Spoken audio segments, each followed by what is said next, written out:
Hello, hello, hello. Today we're going over the Somua SM, a tier 8 French heavy tank, premium heavy tank. And this thing is a beauty. It's, I would say, it's getting up in the ages in the Wall of Tanks department. And it's still as powerful as it came. It was really powerful when it came, but it's still powerful to this day. This tank has 300 alpha, 232 pen with AP, and 263 pen with APCR. The gun in itself unloads its payload in 9 seconds, which it's a fast amount of time, I would say. 9 seconds. If I have a 10-second reload enemy fighting, then well, he can take all of the hits and then I'm out of there. The tank, well, mobility is not the greatest, but it's not that bad. Like, you get around. You have a top speed of 37 kilometers. And the sort of turning is fine, and it feels like you're playing in a heavy tank.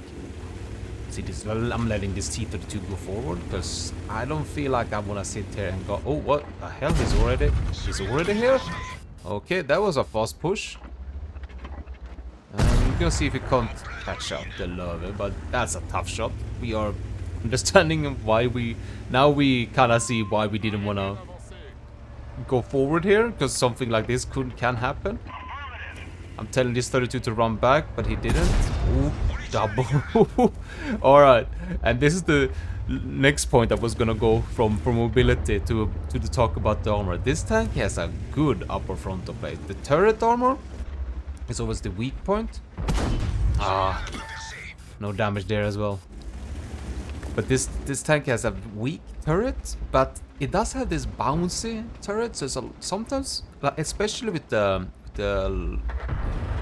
something that's below your tier or same tier, they can actually bounce your turret quite frequently. Oof. Well, that wasn't the greatest first clip by me, I would say. I think that's 1 out of 5, and well, you can't always have the best start, can you? This T-32, he is getting absolutely pummeled. I'm telling my AMX M4 to wake up. You can't just sit below the Abbey and not do anything. Because we have an onslaught of heavy tanks in front of us. And here we go. Round 2. Ah, that's poor aiming. Didn't expect him to dip down. But artillery is helping me out quite a lot. He is coming forward here, the 703. And my Udas just ran away. Maybe my AMX is coming to help me? It seems so. My IS-3 and the Scorpion is also falling back, so everyone is just hiding. Only I'm standing my ground. That's a good shot. We need to take all the damage we can get. Oh, this is perfect for us if we can kill this 703 without him doing damage to us. And it happened. It was good. Well, we got a full clip off. Well, 1 0 damage hit on the clip, but the rest was good. We do have 2.5 seconds between the shots, so we unloaded quickly between the shells. Oof, man, if only the Udas stayed, maybe this would be even easier pick up. But I guess the Udas was sitting back and sniping the IS-22. They moved up on me, and now we got a free flank coming here from on the guard, the TN1000 and the Löwe. We set up for the kill on the guard. He seems to not liking this situation, but oh, switch target to the TN1000. In track shot, yes we do. And there we go, full clip, done and dusted. Thinking of artillery maybe shooting us. The guard is taken care of. Alright, we effectively cleared the site of the map pretty effectively, I would say, and fast. And the tank is kind of a nice tank. I have a very odd equipment, as I will show in the garage on my heavy tank. But it works for me. It kind of feels like that's exactly what is needed. At least for me, how I play the tank and how I move around with the tank. The thing we have left on now is a lot of tank destroyers, and that can be a big problem for us. We are basically sending it hard here, in case, I don't know, something comes around the corner, but we want to take as much map control as we can.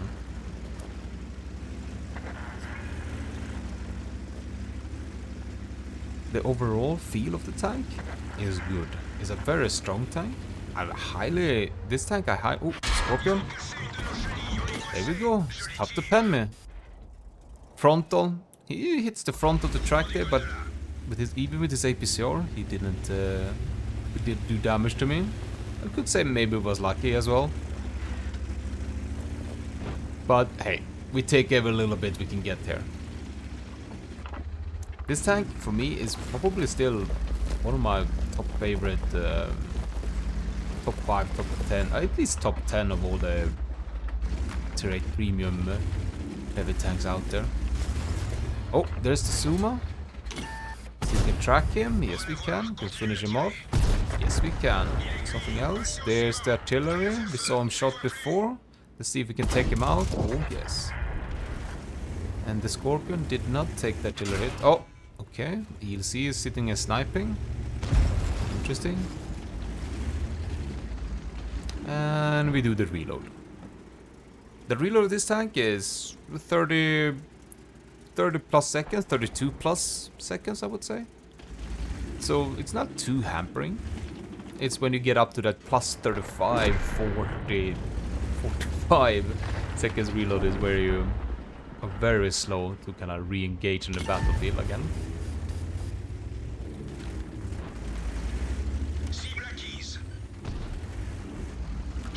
Oh, the Scorpion is really over-peaking for me, but we can't really peek on him. He needs to, there we go, he needs to be occupied by something else. I'll be just focusing on getting the damage done here. Oh, no more shots. No, only 2, but we take it. And the ELC is still sitting and sniping. So we're gonna try and counter-snipe him.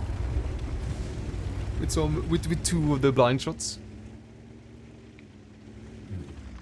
And again, we go back to the reload. But having a 32 seconds reload, you don't feel too disconnected from the fight. As we wait, we see the Scorpion G is moving up. Trying to sort of localize where he could sit. This is sitting in the bush. This is a kind of a trick you can do when you scroll out so much. Because then you can see behind the bush where the shell impacts. Here I'm not doing it. I don't know why. It sometimes can be hard to see when there's a lot of bushes. But I'm just plonking down some blind shots all over those bushes. The AML is still alive. We have an IS-3 moving in on him. And then ISU, which has been very stationary for a long period of time. And if I remember correctly, I think the ISU have flipped. Unfortunately, because we could really use a tank coming in from the side here. And since the ELC has not been spotted, we're gonna do another blind clip into him.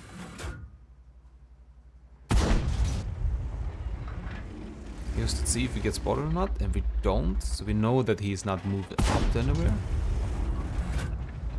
But we take a little bit precaution. Put some educated blind shots left, right, and center. The IS-3 does pick him up. So we know that he's not spotting from where we are at.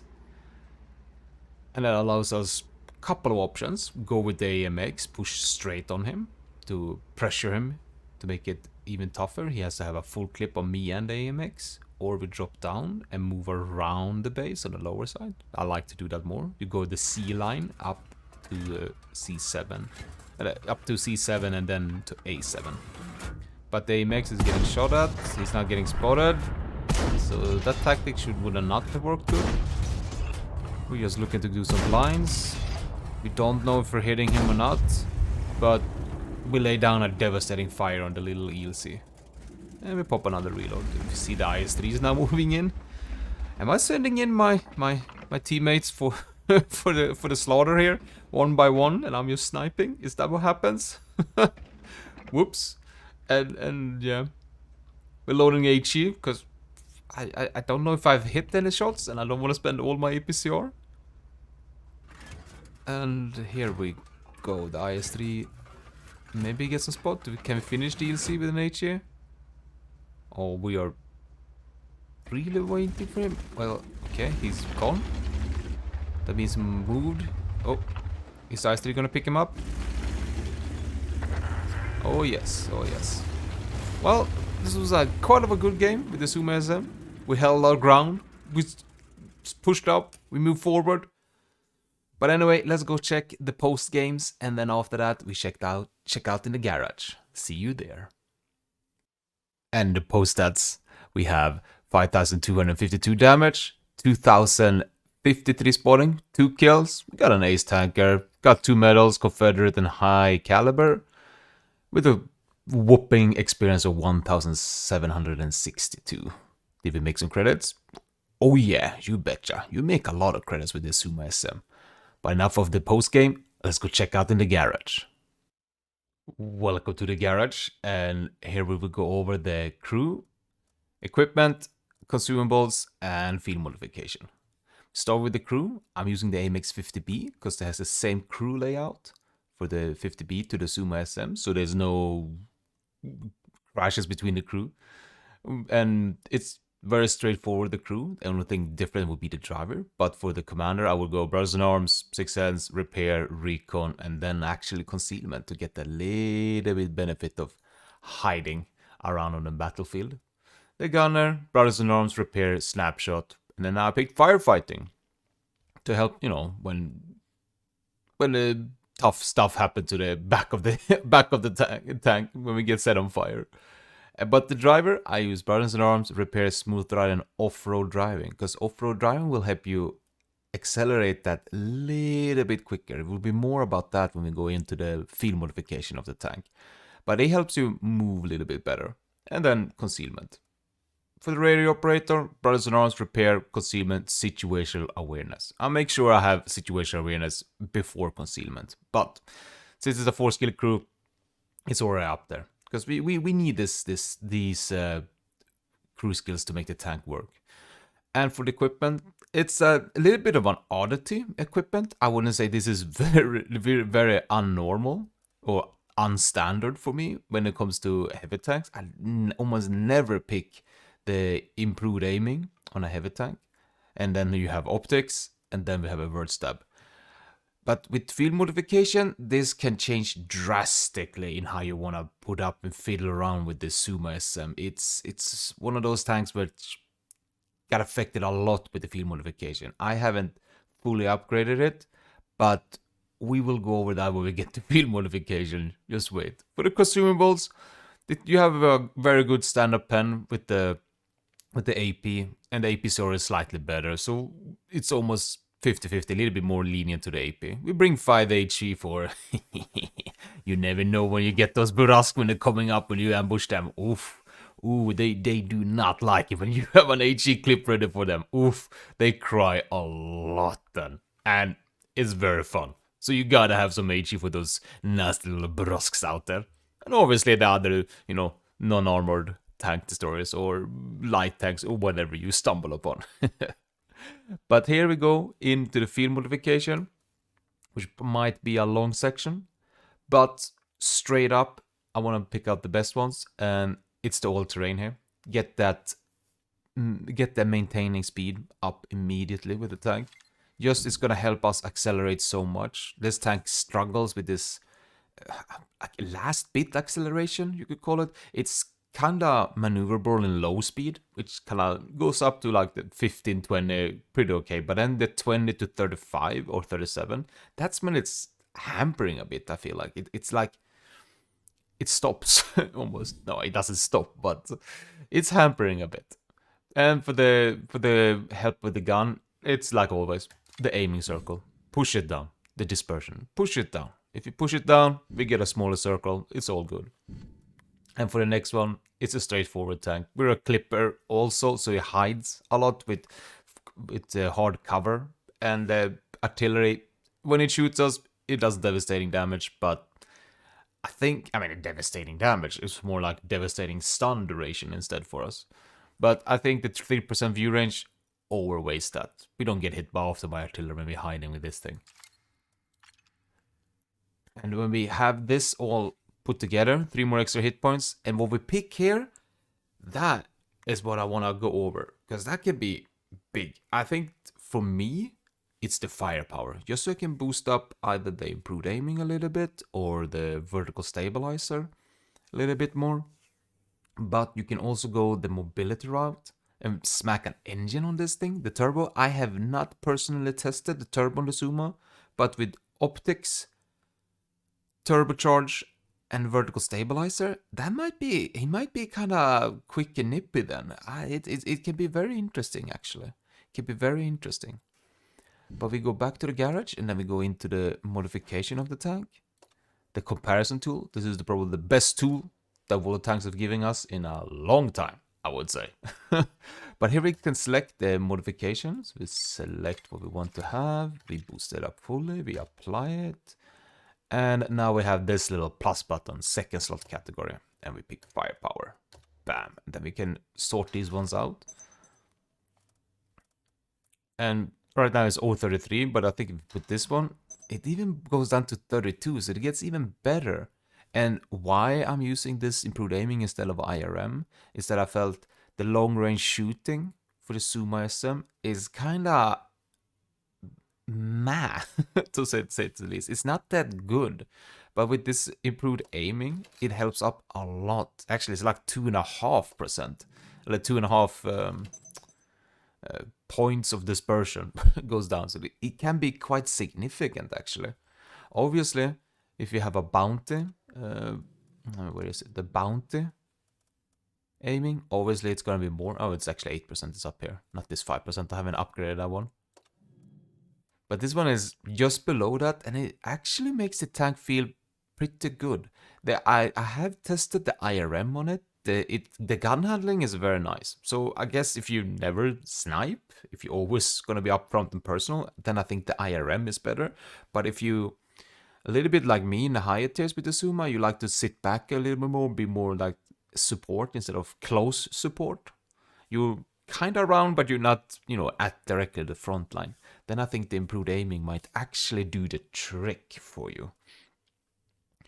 But the other equipment I was talking about is when you smack in the engine for it, the turbo, because you get up the speed to 42, and I don't know how it's gonna be now with this maintaining speed as well. Yeah, you have 13 horsepower per ton, but I think it might do the trick actually. But we have another kind of nice thing when we do this and then we smack, where is it? The bounty ventilation. Then we get the full view range as well. So you can see how much this bounty stuff can really influence your tank and really twist around the tank. That's why I tend to stay with the standard equipment when I do my review, because you can really twist the tanks up when you use this bounty. But I'll maybe do a video personally about the bounty stuff and all of the things in the future. But that's it for me. I hope you enjoyed my little review of the Somua SM, a tank that I personally like, a tank that I feel is very strong.